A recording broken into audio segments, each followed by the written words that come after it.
Bismillahirrahmanirrahim. Assalamualaikum warahmatullahi wabarakatuh. Innal hamdalillah nahmaduhu wa nasta'inuhu wa nastaghfiruh wa na'udzu billahi min syururi anfusina wa sayyiati a'malina. May yahdihillahu fala mudilla lahu wa may yudlil fala hadiyalah. Asyhadu an la ilaha illallah wahdahu la syarikalah wa asyhadu anna Muhammadan abduhu wa rasuluh. Ya ayyuhalladzina amanu taqullaha haqqa tuqatih wa la tamutunna illa wa antum muslimun.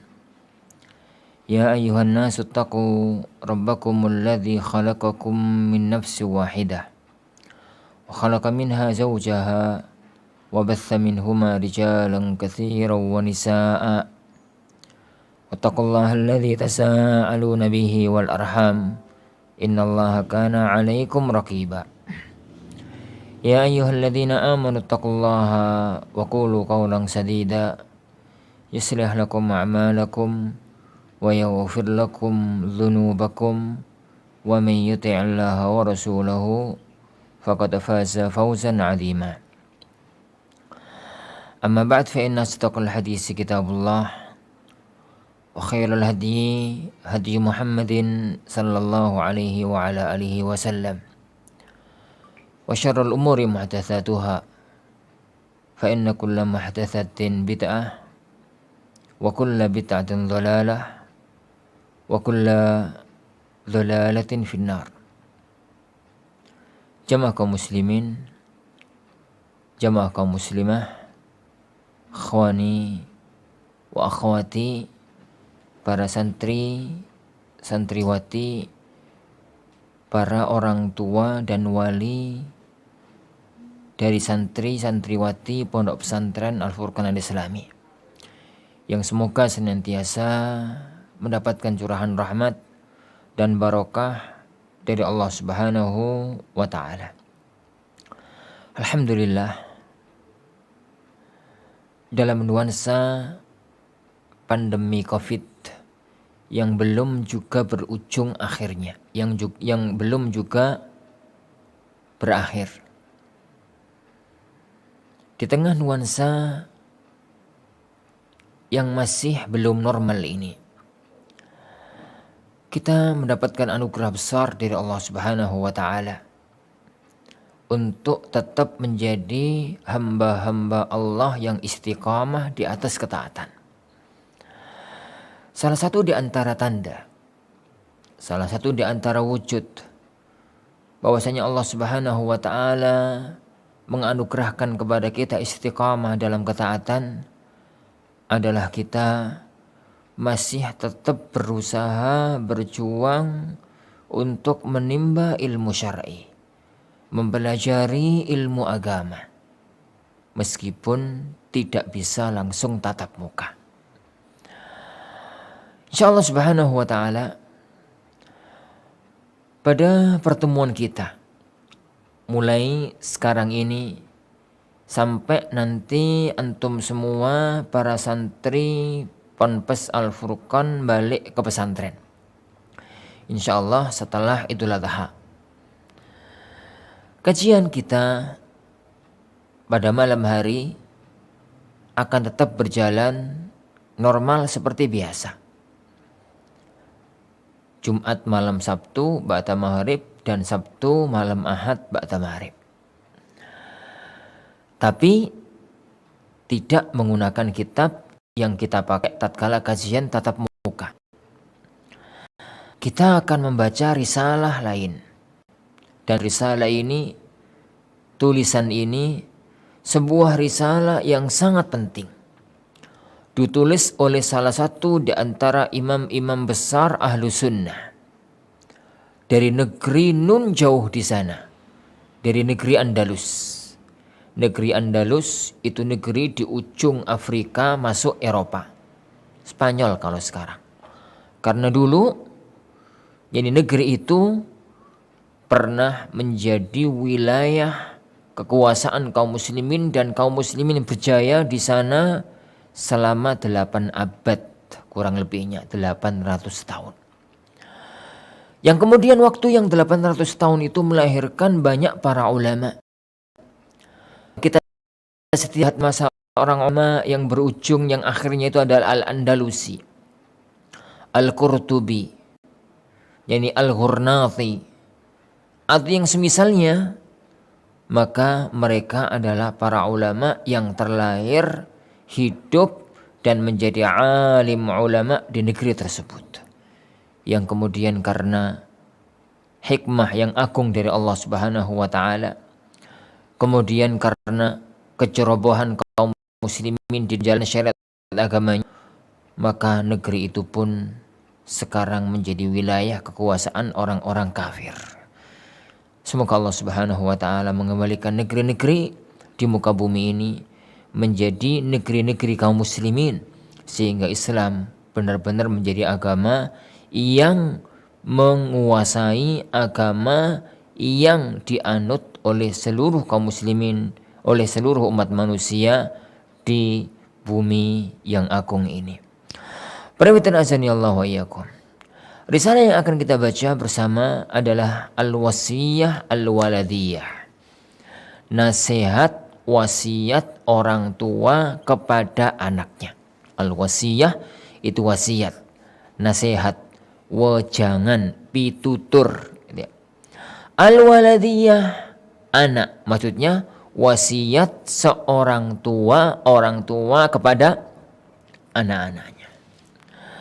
Risalah ini berisi sebuah surat, sebuah tulisan yang ditulis oleh Al-Imam Abul Walid Al-Baji. Beliau meninggal dunia pada tahun 474 Hijriah. Ditulis oleh Al-Imam Abul Walid Al-Baji untuk kedua putra-putrinya. Tapi tulisan seorang imam, yakni untuk putra dan putrinya, bermanfaat untuk sekalian umat manusia. Bukan hanya untuk kedua putra dan putri beliau, tapi juga untuk anak-anak kita semua. Dan dengan membaca risalah semacam ini, para ikhwan azani Allah wa iyyakum, kita mendapatkan beberapa faedah penting. Yang pertama, kita bisa melihat langsung praktek bagaimana seorang alim dia itu mendidik, menasihati anak-anaknya.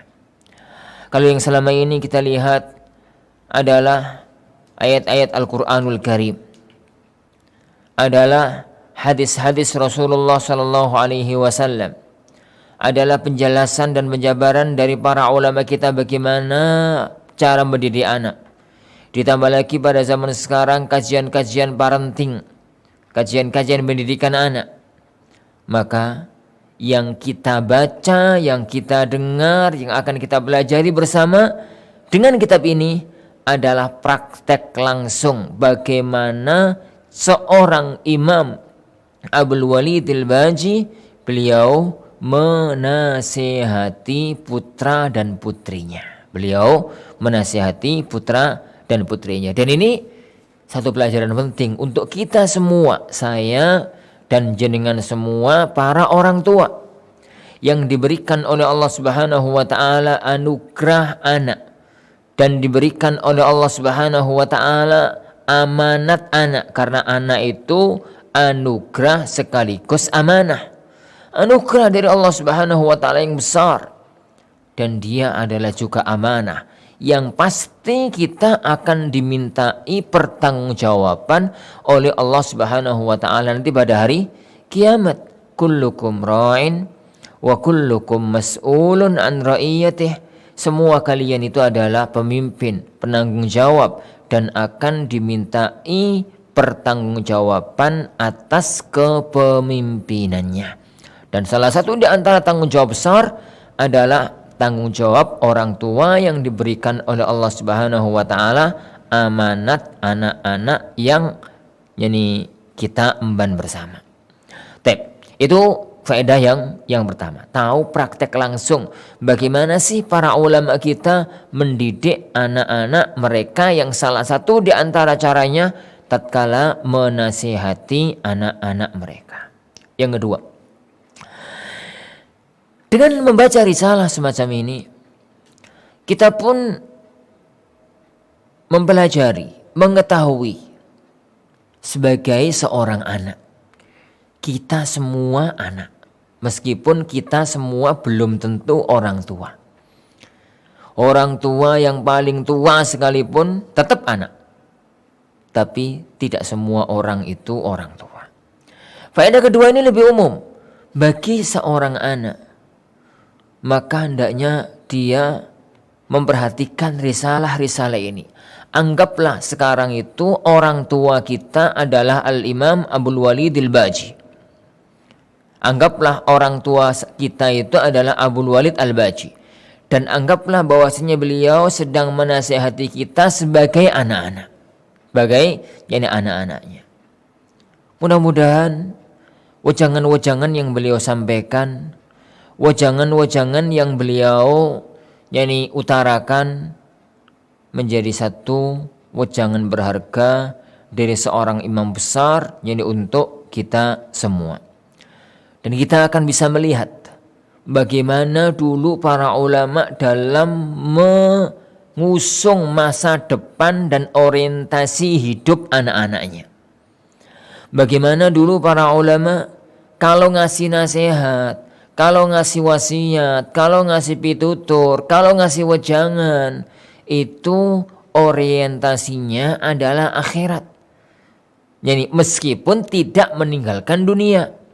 Karena itu seharusnya moto hidup seorang mukmin, moto hidup seorang muslim yang digambarkan oleh Allah Subhanahu wa taala dalam firman-Nya, "Wabtaghi fima ataakallahu ad-darul akhirah wa la tansa nasibaka minad dunya." Carilah dengan semua yang Allah anugerahkan kepadamu. Wabtaghi fima ataakallah, dengan semua yang Allah anugerahkan kepadamu, ad-darul akhirah, dari kampung akhirat. Tapi wala tansa nasibaka minad dunya, jangan lupa kamu juga butuh bekal, bagian dari kehidupan di alam dunia. Konsep ilahi ini itu yang diusung oleh para ulama kita. Jangan kayak kebanyakan manusia di zaman sekarang. Konsepnya itu adalah dunia. Yang penting itu dunia, jangan lupa akhirat. Sehingga muncul wejangan-wejangan yang keliru. Nak, kamu sekolah yang rajin ya, biar nanti jadi yang hebat. Jangan lupa sholatnya. Sholat itu jangan lupa tok. Ini urusan akhirat itu jangan lupa tok. Sehingga menjadikan obsesi kehidupan itu salah. Untuk urusan dunia disempat-sempatkan waktu, untuk urusan akhirat cari waktu yang sempat, cari waktu yang luar. Perpatah negeri kita mengatakan tak kenal maka tak sayang. Siapa penulis kitab ini? Siapakah yang ngasih wejangan ini? Beliau adalah seorang imam besar, Al-Hafidh, yang menguasai banyak disiplin ilmu. Abul Walid Sulaiman ibnu Khalaf ibnu Sa'ad, Al-Andalusi Al-Qurtubi Al-Baji. Beliau hidup di Andalus, negeri Spanyol. Terlahir dari negeri kota Kurtuba. Kurtuba itu sekarang Cordova. Tapi kemudian beliau pindah ke daerah Baj, sehingga beliau dikenal dengan nama Abul Walid Al-Baji. Abul Walid Al-Baji. Seorang imam besar dalam fikih mazhab Malikiyah. Beliau ini salah satu guru kenamaan dari seorang imam kondang dalam fikih mazhab Maliki, Imam Abu Umar Ibn Abdul Bar rahimahullahu ta'ala. dan beliau mempunyai banyak karya dan tulis dalam masalah fikih maupun dalam masalah-masalah yang lainnya. Baik. Kita baca karena waktu kita hanya 1 bulan. Mudah-mudahan risalah ini selesai untuk kita baca. Karena waktu kita hanya 1 bulan, 8 kali pertemuan kurang dan lebihnya, maka yang akan kita lakukan dalam kitab ini bukan syarah secara luas gitu ya. Jadi sedikit keterangan, sedikit komentar, maka akan kita beri sedikit komentar. Jadi tidak harus kita bahas panjang lebar satu persatu masalahnya. Bismillahirrahmanirrahim. Qala Syekh Al-Faqih Al-Imam Al-Hafidh Abil Walid Al-Baji radhiyallahu anhu wa rahimahu fi wasiyatihi liwaladayhi. Berkata Syekh Al-Faqih Al-Imam Al-Hafidh Abul Walid Al-Baji fi wasiyatihi, dalam wasiat beliau liwaladayhi, untuk duanya. Jadi beliau menasihati 2 anaknya. Yang kedua anaknya itu sudah sedang berpindah dari masa anak-anak menuju masa dewasa. Ini menuju masa dewasa. Beliau mengatakan, ya baniya, wahai anakku, hadakumullah wa arsyadakuma wa waffaqakuma wa asamakuma wa tafallala alaikuma bi khairid dunya wal akhirah wa waqakuma mahdhurahuma bi rahmatihi. Semoga Allah memberikan hidayah kepada kalian berdua. Allah memberikan petunjuk kepada kalian berdua. Semoga Allah memberikan taufik kepada kalian berdua. Allah menjaga kalian berdua. Yani Allah menganugerahkan kepada kalian berdua kebaikan dunia dan akhirat. Yani Allah Subhanahu wa taala menghindarkan kalian berdua dari bahaya dunia dan akhirat dengan rahmatnya.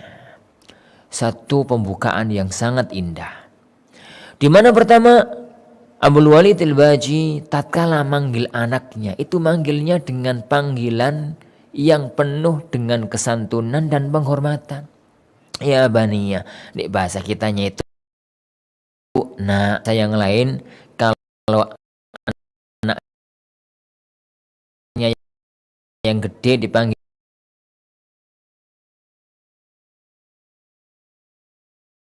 ma. Ini panggilan-panggilan yang itu membuat anak itu senang dipanggil dengan panggilan itu. Minimalnya dipanggil dengan namanya. Minimalnya dipanggil dengan namanya. Nama yang itu memang Anda berikan kepada anak tersebut. Jangan kemudian manggil anak itu dengan panggilan yang itu lebih dekat kepada celaan. Wedanan istilah orang Jawa. Yani celaan, hinaan, sehingga anak itu merasa tidak terhormat di hadapan orang tuannya, blok gitu. Atau dipanggil dengan panggilan semacam itu nggak benar. Karena petunjuk dari Allah Subhanahu wa taala tatkala menceritakan orang tua manggil anaknya dalam Al-Qur'an itu menggunakan bahasa-bahasa semacam ini. Lihat misalkan Luqman tatkala beliau menasihati anaknya, sebuah nasihat yang diabadikan oleh Allah Subhanahu wa taala dalam Al-Qur'an, dalam Al-Qur'anul Karim, maka Luqman mengatakan kepada anaknya,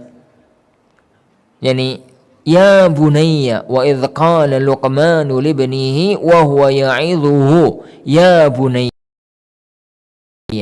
tatkala kepada anaknya dan tatkala itu menasihati anaknya, ya bunayya, wahai anakku. Ya bunayya dengan panggilan-panggilan yang semacam itu. Tatkala Rasulullah SAW manggil saudara sepupunya yang tatkala itu masih kecil, Ibnu Abbas, beliau mengatakan ya ghulam. Ya ghulam itu wahai anak kecil, gitu ya. Ini bahasa kita sekarang itu ya mas, di itu. Jadi menggunakan bahasa-bahasa semacam itu. Atau Kadang-kadang Rasulullah SAW itu juga manggil dengan panggilan namanya. Ini dengan panggilan namanya sebagaimana dalam beberapa hadis tatkala Rasulullah SAW manggil Anas ibnu Malik. Manggil Anas jadi Ibn Malik dengan panggilan-panggilan yang itu membuat anak itu merasa dihormati oleh orang tua. Ini faedah yang pertama. Faedah yang kedua adalah doa. Salah satu di antara senjata utama orang tua di dalam mendoakan atau di dalam pendidikan anaknya adalah doa. Kenapa para fitan azani Allah wa iyyakum, anak kita itu baik dan buruknya masa depan itu ujung-ujungnya adalah atas kehendak Allah Subhanahu wa taala. Kesolehan orang tua, perjuangan orang tua kadang-kadang harus meleset. Kadang-kadang kita itu sebagai orang tua diperintahkan untuk berjuang, berusaha semaksimal mungkin di dalam mendidik dan mengarahkan anak-anak kita. Tapi hasil akhirnya tetap kembalinya kepada Allah Subhanahu wa taala. Kurang opone to Nabi Nuh. Kurang opone to. Yani para nabi dan para rasul. Ternyata Nabi Nuh itu duwe anak sing kafir. Punya anak yang semacam itu sebagaimana maklum. Kurang apanya para ulama kita? Kadang-kadang juga mempunyai anak yang enggak benar. Al-Imam Ibnu Ulayyah itu seorang imam besar ahlu sunnah. Salah satu di antara seorang alim dalam perawi ilmu hadis yang ternama. Tapi ternyata anaknya enggak benar. Beliau seorang ahlu sunnah, anaknya salah satu di antara tokoh Jahmiyah.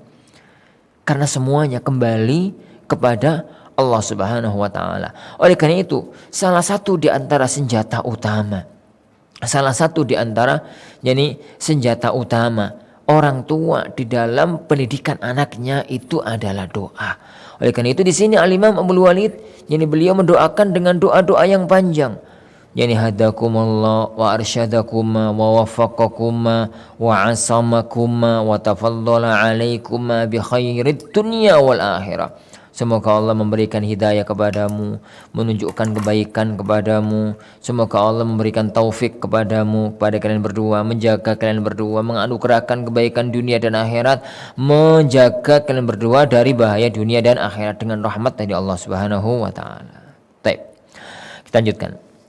Beliau melanjutkan, innakuma lamma balagtumal hadda alladzi qaruba fihi ta'ayyun al-furuz. Kalian berdua itu sekarang hampir nyampe waktu wajib melaksanakan kewajiban. Bahasa gampangane, kalian berdua ini sekarang sudah hampir balik gitu. Balik itu umur berapa toh? Balik itu maksimalnya kan umur 15. Hijriah nggih. 15 kalender Hijriah, kalau kalender Masehi ya 14 tahun 7 bulan. Itu maksimal. Tapi bisa sebelum itu sudah balik apabila muncul tanda-tanda balik.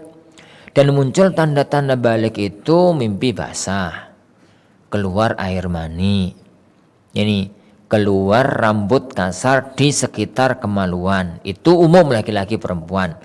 Tambah kalau wanita keluar haid atau keluar haid, darah haid. Itu adalah tanda-tanda balik. Kalau semua tanda-tanda itu enggak metu, semua tanda-tanda itu enggak keluar, maka dengan seseorang itu mencapai umur 15 tahun, masuk dengan seorang itu masuk umur 15 tahun, dengan seorang itu mencapai umur 15 tahun, maka orang itu telah dianggap balik. Jadi nasihat kita dan umur 15 tahun itu kalau di anak-anak kita itu kan sekarang kelas 3 SMP toh. Kelas 3 SMP. Kalau begitu nasihat ini diperkirakan disampaikan oleh Al-Imam Abdul Walid Al-Baji kepada anaknya itu di usia-usia SD akhir atau awal-awal SMP. Itu kira-kira. Jadi beliau mengatakan innakuma lamma balagtumal haddal ladzi qaruba fihi ta'ayyunil furud. Kalian itu sudah mencapai masa hampir harus melaksanakan berbagai macam kewajiban. Yani wa tawajjahat taklif ilaikuma, dan sudah terarah kewajiban beban syar'i kepada kalian berdua. Wa tahaqqaqat annakuma qad balaghtuma hadda man yafhamul wa'ala, dan sudah nyata kalian berdua itu sudah sampai pada umur mampu memahami nasihat. Nek bocah cilik SD kelas 1 itu nasihati kan seorang iso, kadang-kadang masih belum bisa, sebelum mampu lah untuk difahami. Tapi kalau anak-anak SMP itu sudah mulai memahami yani permasalahan, mulai memahami kondisi, mulai bisa diajak diskusi dan yang macam-macamnya. Wa yatabayyanur rusydu, dan sudah nampak jelas kebaikan. Wa yasluh lit ta'lim, dan sudah waktunya belajar. Wal ilm, sudah waktunya mempelajari ilmu. Lazimani, tatkala Imam melihat anaknya itu sudah di umur-umur semacam itu, maka beliau mengatakan lazimani, wajib bagiku an uqaddima ilaikuma wasiyati, saya sampaikan kepada kalian berdua nasihatku ini. Kalian sudah mau balik nak, yani maka wajib bagi saya sebagai orang tua yani untuk menasihatkan atau untuk menyampaikan nasihatku ini. Wa udhhir ilaikuma nasihati, saya tampakkan kepada kalian berdua nasihatku. Makhafata an takhtarimuni maniyah, saya khawatir saya keburu mati, saya khawatir saya keburu wafat. Walam uballigh mubasyarata ta'limikuma, dan saya belum menyampaikan, saya belum mampu mengajari kalian berdua secara langsung. Dan ini titik penting para jamaah Allah Taala. Jadi hukum asal pendidikan anak itu kewajiban orang tua. Hukum asal pendidikan anak itu kewajiban jadi orang tua. Kalau kemudian orang tua itu nggak mampu untuk didik anak secara langsung, boleh kalau memang harus diwakilkan kepada Pak Guru, kepada Bu Guru, kepada sekolah, kepada pesantren. Tapi bukan berarti pendidikan atau kewajiban orang tua itu lepas. Wejangan, nasihat, pitutur, yani contoh yang baik itu tetap harus dilakukan oleh orang tua. Apa gunanya kalau kemudian di sekolah itu diajari yang baik-baik, sampai rumah yang didengar, yang dilihat oleh anak dari orang tuanya itu yang jelek-jelek.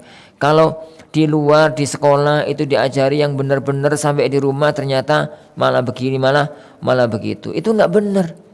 Padahal hukum asal pendidikan orang tua, pendidikan anak itu adalah kewajiban orang tua.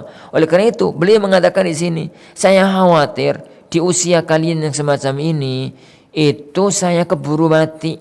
Antakhtarimani maniyah, saya keburu wafat.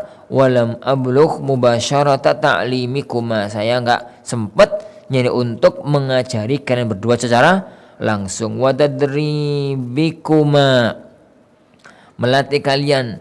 Wa irsyadikuma wa tafhimikuma, menunjukkan kalian, memahamkan kalian.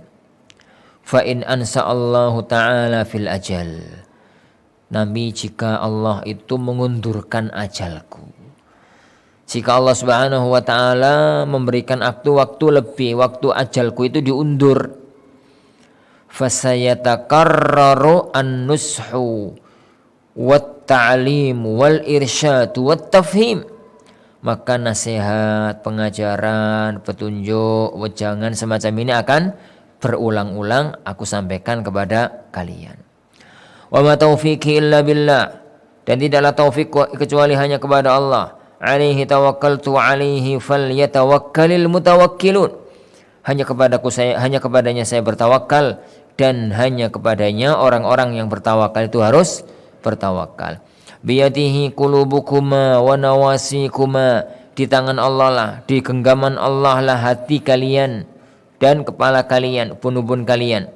Wa in hala baini wa baina dzalika ma atawaqqa'uhu, apabila menghalangi antara aku dan antara itu semua, ma atawaqqa'uhu, apa yang saya prediksikan, wa adhunnuhu, apa yang saya sangka, min iktirabil ajal, bahwa ajalku sudah dekat, wa qita'il amal, dan harapanku sudah terputus karena wafat, fa fima arsumuhu min wasiyati wa ubayyinuhu min nasihati ma in amiltuma bihi sabattuma ala minhajis salafis salih. Jika ternyata yang saya prediksikan itu kenyataan benar, bahwa ajalku itu sudah dekat, ajalku itu sudah waktunya datang, maka yang saya tuliskan dalam nasihatku ini, yang saya sampaikan dalam nasihatku ini akan menjadikan yang jika kalian mengamalkannya, maka kalian akan tangguh, akan istiqomah di atas jalan salafun saleh. Orang hidup tahun 400-an. Jika menyebut salafun saleh, itu berarti maksudnya ada generasi sebelumnya. Dan ini salah satu di antara contoh dari ribuan contoh, bahwa istilah as-salafus saleh itu bukan istilah zaman sekarang. Ini istilah sudah muncul sejak zaman dahulu kala. Imam Abdul Walid Al-Baji itu hidup di tahun 400-an. Beliau meninggal dunia tahun 474. 474, sekitar 1000 tahun sebelum kita. 900 sampai 1000 tahun sebelum kita. Tapi beliau sudah memunculkan kata-kata ini karena memang petunjuk dari Allah Subhanahu wa taala adalah kita hidup dalam beragama mengikuti jalan hidup dan jejak salafun saleh, generasi yang terdahulu yang diridhai oleh Allah Subhanahu wa taala. Wa fustuma bil matjarir rajih. Kalau kalian mengamalkan nasihatku ini, kalian akan tangguh istiqamah di atas jalan salafus saleh dan kalian akan meraih keberuntungan dalam perdagangan hidup. Karena sebenarnya kita hidup itu sedang dagang, jualan dengan akhirat. Nanti kalau sudah di akhirat ada orang yang untung, ada orang yang rugi. Dunia ini kita jual untuk meraih akhirat, jangan sampai dibalik. Akhirat dijual untuk meraih dunia. Karena inti hidup adalah tatkala orang itu masuk ke dalam surganya Allah Subhanahu wa taala. Wa niltuma khairat dunya wal akhirah, dan kalian berdua akan meraih kebaikan dunia dan akhirat. Wa astaudi'ullaha dinakuma wa dunyakuma, dan saya titipkan kalian berdua kepada Allah, titipkan agama kalian, dunia kalian. Wa astaghfiruhu ma'ashikuma wa ma'adikuma, dan saya mohon kepada Allah supaya menjaga hidup kalian dan akhirat kalian. Wa ufawwidhu ilaihi jami'a ahwalikuma, dan saya serahkan hanya kepada Allah seluruh urusan kalian berdua. Wa huwa hasbi fikuma wa ni'mal wakil, hanya Allah lah aku serahkan urusan ini dan beliau, dan Allah adalah sebaik-baik yang bisa untuk diwakili. Para hadirin azani Allahu wa iyyakum. Ini muqaddimah yang disampaikan oleh Imam Abdul Walid Al-Baji rahimahullahu taala tatkala memberikan nasihat kepada anak-anaknya. Beliau merasa beliau itu umurnya sudah tua, anaknya sudah sudah mau balik, dan beliau bisa jadi nggak sempat nasihati lagi, maka beliau tuangkan nasihat itu dalam kitab yang ada di hadapan kita. Kenapa? Karena Abdul Walid Al-Baji itu nikahnya agak tua. Beliau itu nikahnya sudah agak tua karena beliau keliling dunia, tersibukkan dengan banyak belajar, keliling gitu, tersibukkan dengan banyak belajar. Tatkala sudah agak berumur, baru kemudian beliau menetap di tempat lahirnya, dan kemudian beliau menikah, sehingga tatkala anaknya sudah menjelang balik, masih menjelang balik, beliau itu sudah sepuh dan merasa umurnya bisa jadi sebentar lagi akan meninggal dunia. Nah, perhatian azani Allah wa iyyakum.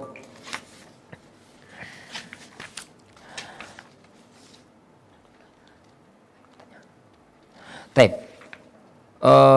Insyaallah sampai sini yang bisa kita pelajari.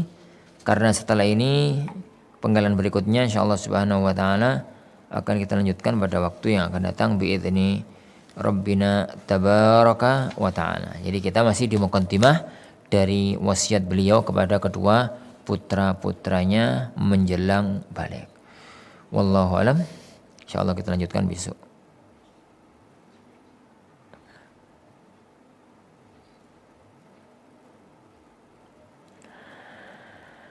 Taib. Ada satu pertanyaan sambil nunggu Isya.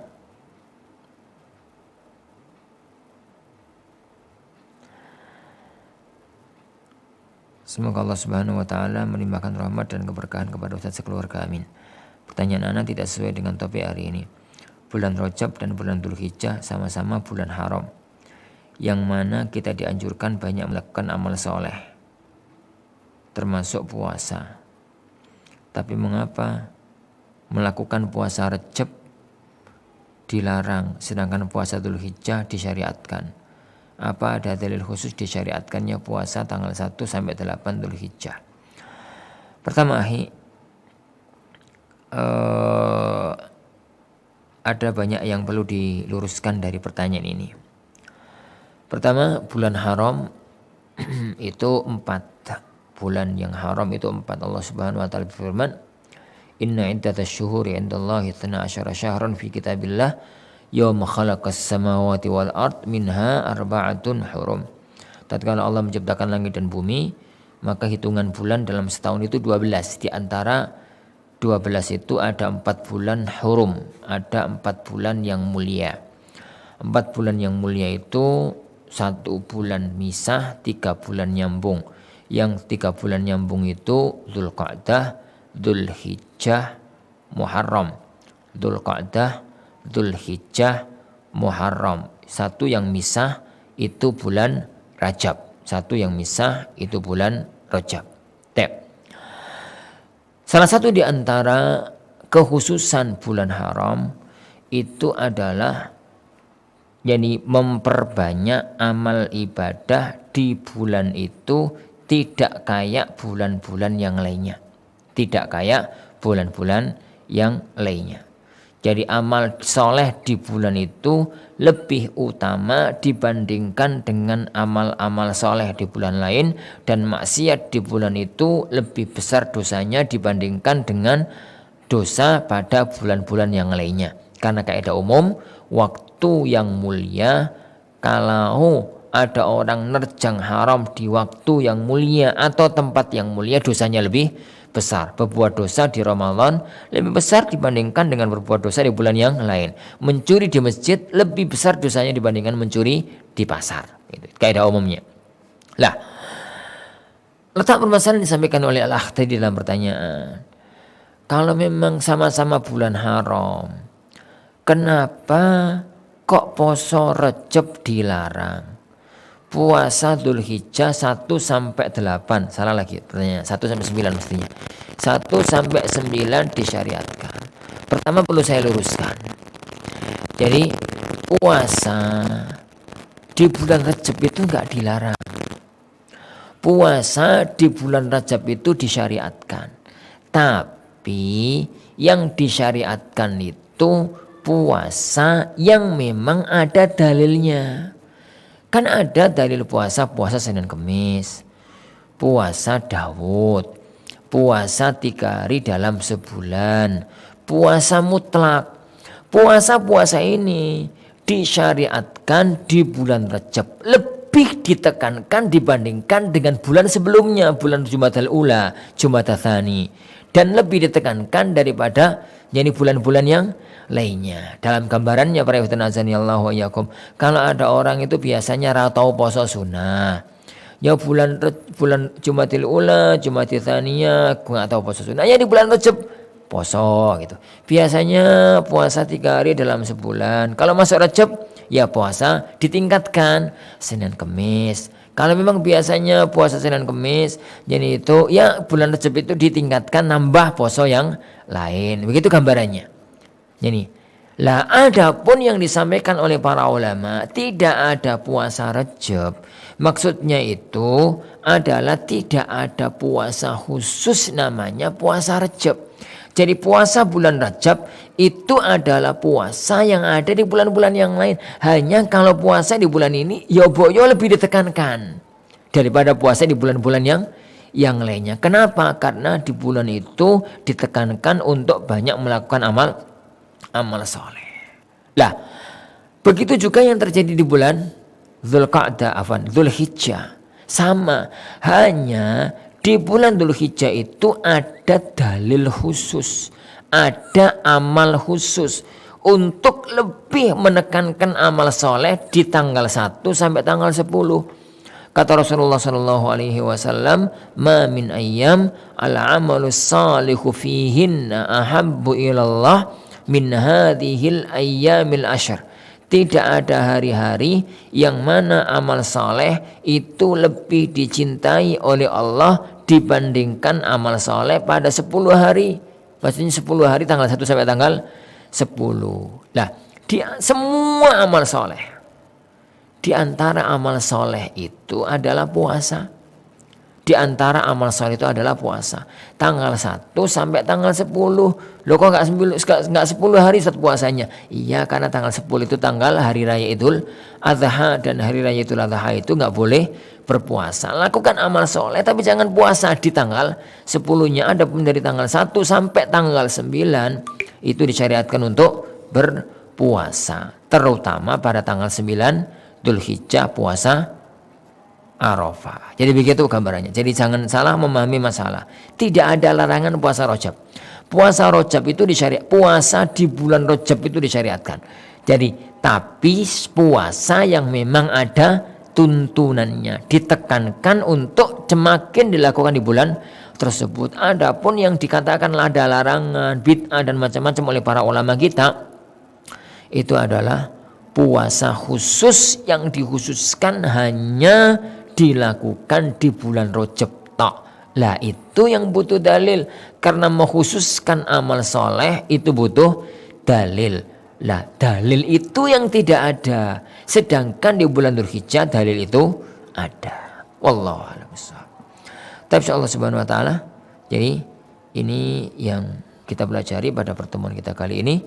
Karena sudah isya, insyaallah kita lanjutkan membaca al-wasiyah al-waladiyah oleh Al-Imam Abdul Walid Al-Baji pada pertemuan besok bi'idzni Rabbina tabaraka wa ta'ala. Kita akhiri majelis kita. Subhanakallahumma wa bihamdika asyhadu an la ilaha illa anta astaghfiruka wa atubu ilaik. Wassallallahu wasallam wa baraka ala nabi Muhammad. Assalamualaikum warahmatullahi wabarakatuh.